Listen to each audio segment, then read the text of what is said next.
Mariama Aboubakar. Merci beaucoup. Le concours de cette année est organisé vraiment à une période spéciale parce que c'est presque la première fois que nous organisons les concours au mois d'octobre. On aurait même voulu l'organiser plus tôt, mais vous voyez que le bac a lieu relativement tard. Donc on a dû attendre les résultats et donner aussi une période relativement convenable pour que les uns et les autres puissent venir déposer les dossiers. Et vraiment cette année, c'est une année spéciale pour nous parce que nous allons ouvrir la filière communication au niveau de la licence. Et c'est la première fois que nous allons accueillir une cohorte de 30 étudiants au niveau de cette filière.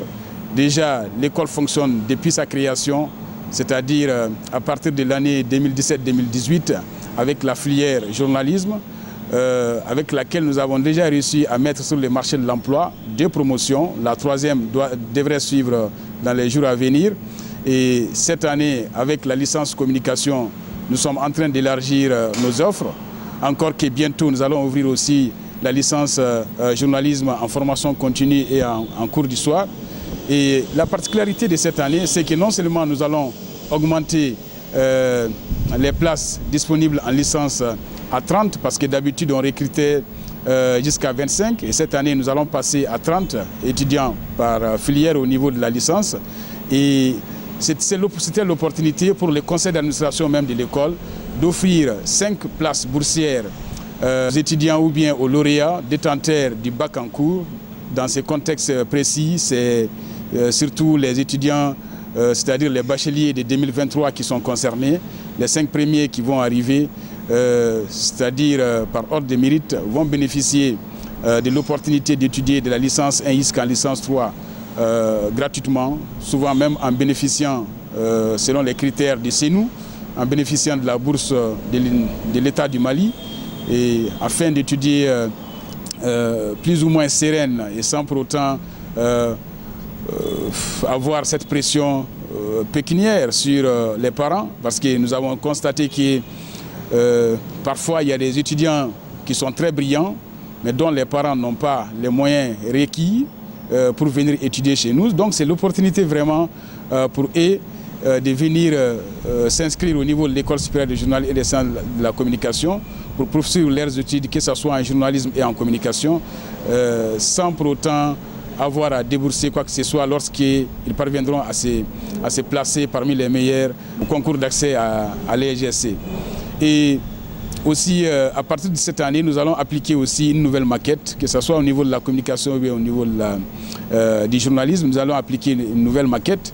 Et cette maquette va nous permettre justement de nous conformer à certaines exigences déjà par rapport au marché de l'emploi et par rapport aussi à la politique nationale que nous avons au niveau de l'enseignement supérieur, c'est-à-dire non seulement les matières des spécialités en journalisme et en communication, mais aussi prioriser aussi l'enseignement de nos langues, parce que nous avons vu que le journalisme au Mali était essentiellement basé sur l'enseignement ou bien le travail dans les français, alors qu'on voit qu'au quotidien, de plus en plus, les autorités ou bien les politiques ou bien tous les intervenants au niveau des médias aiment s'exprimer en bamanakan ou bien dans les autres langues nationales du Mali. Donc il va de soi qu'au niveau de l'école supérieure de journalisme, où on forme justement les journalistes et les communicants, qu'on commence aussi à adapter notre formation à cette exigence linguistique qui est là. C'est pourquoi à partir de cette année, nous allons former aussi nos étudiants dans nos langues nationales dès la licence 1. Depuis la licence 1 jusqu'en licence 3, les langues nationales vont avoir une place prépondérante dans la formation désormais. Et c'est enseigné à tous les niveaux. Les étudiants auront en ce moment libre choix, c'est-à-dire entre les langues dans lesquelles ils voudraient aller travailler plus tard, que ce soit en Dogoso, en Mamala, en Tamashek ou bien en arabe. Parce que l'arabe, c'est que les gens oublient le plus souvent, l'arabe fait partie aussi des langues nationales du Mali. Au-delà même du fait que l'arabe est enseigné comme langue étrangère souvent. L'arabe fait partie des langues nationales, donc on va enseigner aussi l'arabe, en plus du français, de l'anglais et des autres langues. Et les étudiants auront leur choix avec l'Académie des langues du Mali et puis les départements sciences de langage aussi de l'Université des lettres et des sciences humaines de Bamako, nous allons vraiment collaborer de façon étroite pour mener à bien ce projet-là. Et de l'autre côté aussi, il y aura des innovations qui vont concerner d'autres disciplines, que ce soit les matières pratiques, c'est-à-dire les montages et autres, et favoriser aussi la pratique afin de donner plus de temps à nos étudiants pour effectuer des sorties pédagogiques de façon sporadique entre des cours. Les étudiants auront l'occasion d'aller sur le terrain pour aller faire des reportages ou bien des séances de travail avec leurs encadrés ou bien leurs mentors, et afin de réaliser des spots ou bien des affiches ou bien des reportages ou bien des magazines, les publier, parce que les licences qui sont données au niveau de l'École supérieure des journalistes et des sciences de la communication sont essentiellement professionnelles. Ce sont des licences qui sont destinées à de l'emploi. Donc dans ce sens, nous focalisons vraiment notre formation aussi sur la pratique.